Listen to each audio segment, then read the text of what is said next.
તો તિરંગા યાત્રાનું આયોજન કરવામાં આવ્યું છે વડોદરામાં। તો ત્યાંથી હર્ષ સંઘવી અત્યારે હાલ સંબોધન કરી રહ્યા છે। સીધા બલિદાનો માટે દેશના નાગરિકોને એક આહવાન કરવામાં આવ્યું કે દેશના સૌ નાગરિકો એક સાથે મળીને હર ઘર તિરંગા લહેરાવશો અને આપણા દેશના સૌ જવાનો કોઈક દેશની સરહદની સુરક્ષા કરતા હોય તો કોઈક અલગ અલગ રાજ્યની સુરક્ષા કરતા હોય, આ બધા જ જવાનોની શહાદતોને સલામી આપતા આપણે આપણા તિરંગાને લહેરાવીશું। આઝાદીના લડવૈયાઓને યાદ કરતા કરતા આ તિરંગાને લહેરાવીશું। છેલ્લા 2 વર્ષથી કાશ્મીર થી લઈને કન્યાકુમારી સુધી આ દેશના નાના નાના ગામોથી લઈને વડોદરા જેવા મોટા મોટા મહાનગરોમાં ચારેય દિશાઓમાં 8 થી 15મી ઓગસ્ટ સુધી તિરંગા લહેરાતા નજરે પડે છે। પરમ દિવસે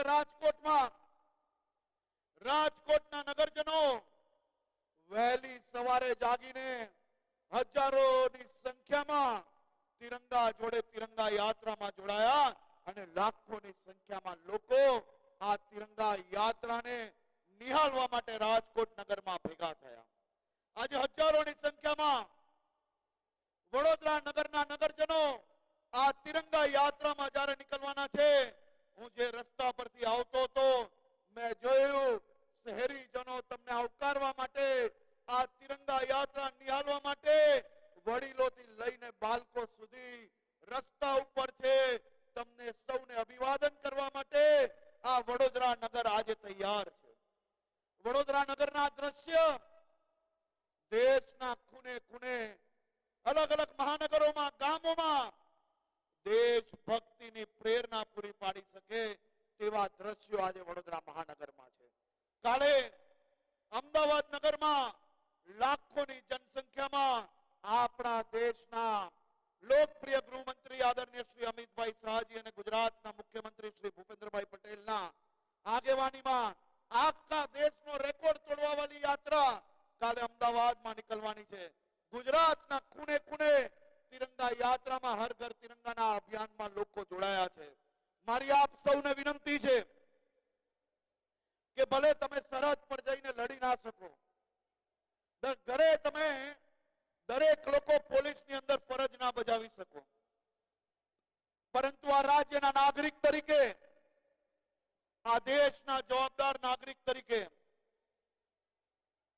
આપણે સૌ લોકોએ સાથે મળીને અનેક દૂષણોની સામે લડવાનું છે।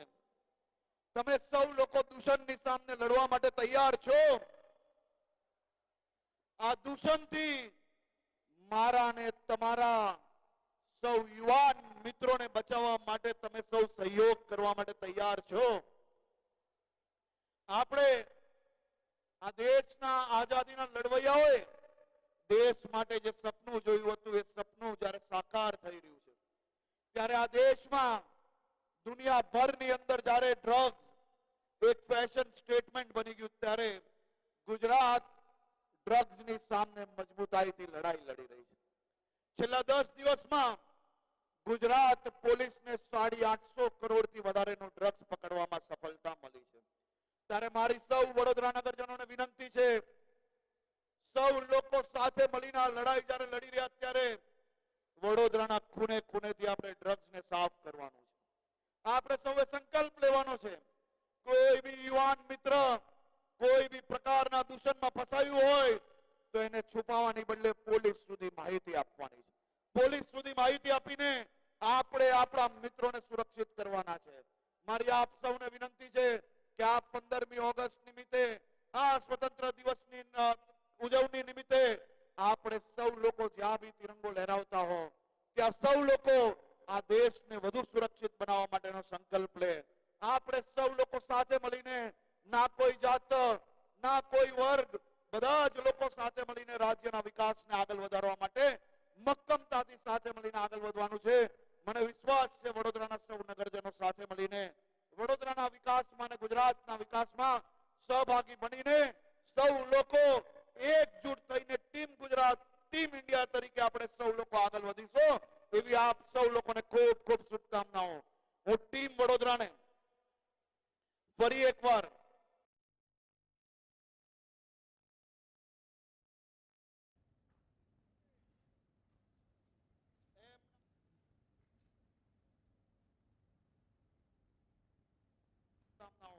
હું ટીમ વડોદરાને ફરી એકવાર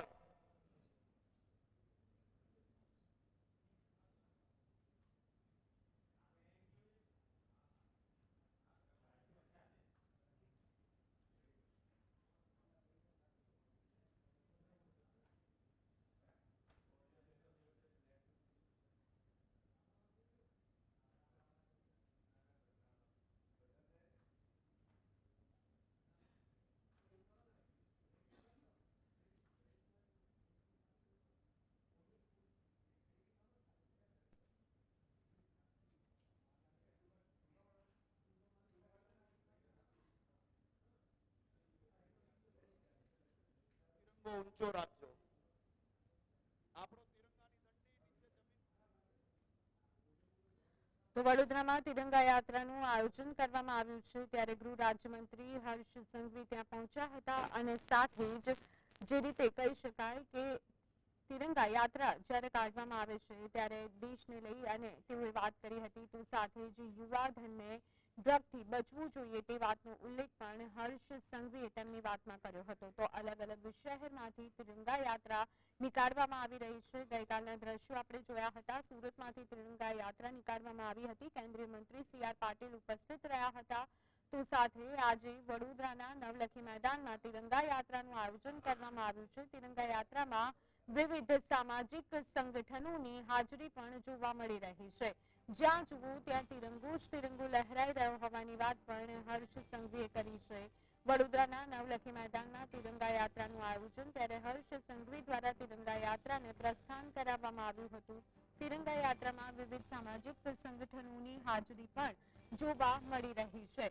તો આ સાથે જ જ્યાં જુઓ ત્યાં તિરંગો જ તિરંગો લહેરાઈ રહ્યો હોવાની વાત હર્ષ સંઘવીએ કરી હતી. તો સાથે જ જ્યારે 15મી ઓગસ્ટની ઉજવણી કરવામાં આવનાર છે ત્યારે ખાસ કરી અને કહી શકાય કે આ વખતે તમામ જે યુવાનો છે તેમને ડ્રગથી દૂર રહેવા માટેની સલાહ ફરી એક વખત હર્ષ સંઘવી દ્વારા આપવામાં આવી હતી. તો તેની સાથે સાથે જો કોઈ ડ્રગનું સેવન કરે છે તો પોલીસ સુધી તેની માહિતી આપવાની વાત પણ હર્ષ સંઘવીએ કરી હતી. ડ્રગની લડાઈમાં ગુજરાત પોલીસનો સાથ આપજો તેવી એક બાહેધરી યુવાનો પાસેથી હર્ષ સંઘવીએ લેવાનો પ્રયત્ન કર્યો હતો.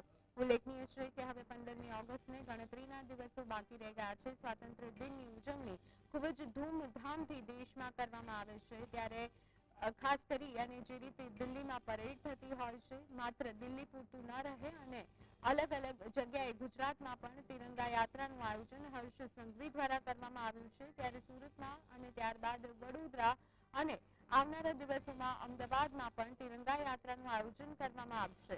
ખાસ કરી અને આવતીકાલે અમદાવાદમાં પણ તિરંગા યાત્રાનું આયોજન કરવામાં આવ્યું છે. ત્યારે અમદાવાદમાં પણ આ જ રીતે લોકોની જનમેદની વચ્ચે તિરંગા યાત્રાની શરૂઆત કરાવવામાં આવશે. અત્યારે હાલ વડોદરામાં ભાજપની તિરંગા યાત્રાની શરૂઆત કરવામાં આવી છે. ગૃહ રાજ્યમંત્રી હર્ષ સંઘવીના હસ્તે યાત્રાનો પ્રારંભ કરવામાં આવ્યો છે. વડોદરાના નવલખી મેદાનમાં તિરંગા યાત્રાનો પ્રારંભ કરવામાં આવ્યો છે. તો તિરંગા યાત્રામાં વિવિધ સામાજિક સંગઠનોની હાજરી જોવા મળી હતી. જ્યાં જુઓ ત્યાં તિરંગો જ તિરંગો લહેરાઈ રહ્યો છે તેવી વાત પણ હર્ષ સંઘવીએ કરી હતી. તો અત્યારે હાલ જ્યારે નવલખી મેદાનમાં તિરંગા યાત્રાનું આયોજન થયું છે ત્યારે મોટી સંખ્યામાં લોકો ઉપસ્થિત રહ્યા છે અને તમામના હાથમાં આપણે તિરંગો જોઈ શકીએ છીએ. લહેરાતા તિરંગાની વચ્ચે દૂર દૂર સુધી કહી શકાય કે લોકોના હાથમાં તિરંગો જોવા મળી રહ્યો છે. ત્યારે અદ્ભુત દેશભક્તિનું વાતાવરણ જોવા મળી રહ્યું છે. ગઈકાલે સુરતમાં પણ તિરંગા યાત્રાનું આયોજન કરવામાં આવ્યું હતું ત્યારે આજે વડોદરાથી પણ તિરંગા યાત્રાને હર્ષ સંઘવી દ્વારા પ્રસ્થાન કરાવવામાં આવ્યું છે. પોતાના સ્થાન પર ઉભા રહેશે અને રાષ્ટ્રગીત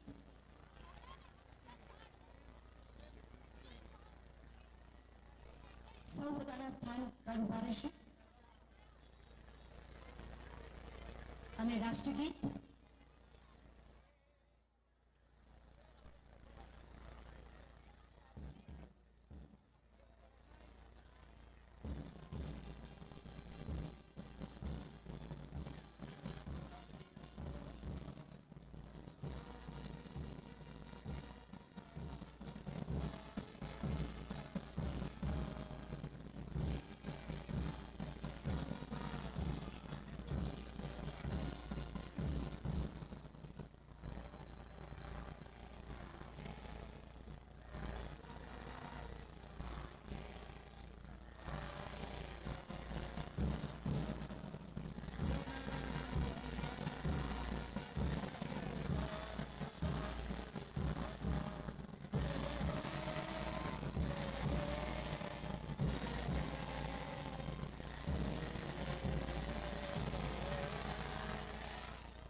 રંગબેરંગી બલૂન છોડી અને ઝંડી બતાવી શ્રીમાન હર્ષભાઈ સંઘવી સાહેબ સાથે